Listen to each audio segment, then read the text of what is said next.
কেটে দাও কাটা যাবে না কালি না না কাটলে আমি কাটছি বলে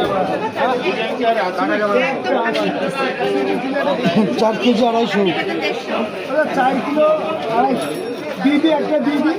হ্যাঁ একটা খুব ভালো মাছ আছে 4 কিলো 250 টাকা দাম 200 টাকা কিলো তাও কাটা যাবে না কাটতে বলে কাটবে কে হবে না কাটার জন্য আমি নিতে রোজ করছি ওই মাছ কাটলে আমি 10 কেজি করব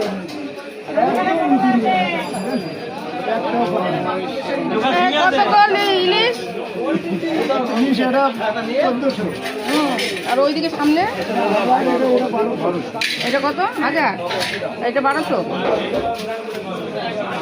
আর এটা 800।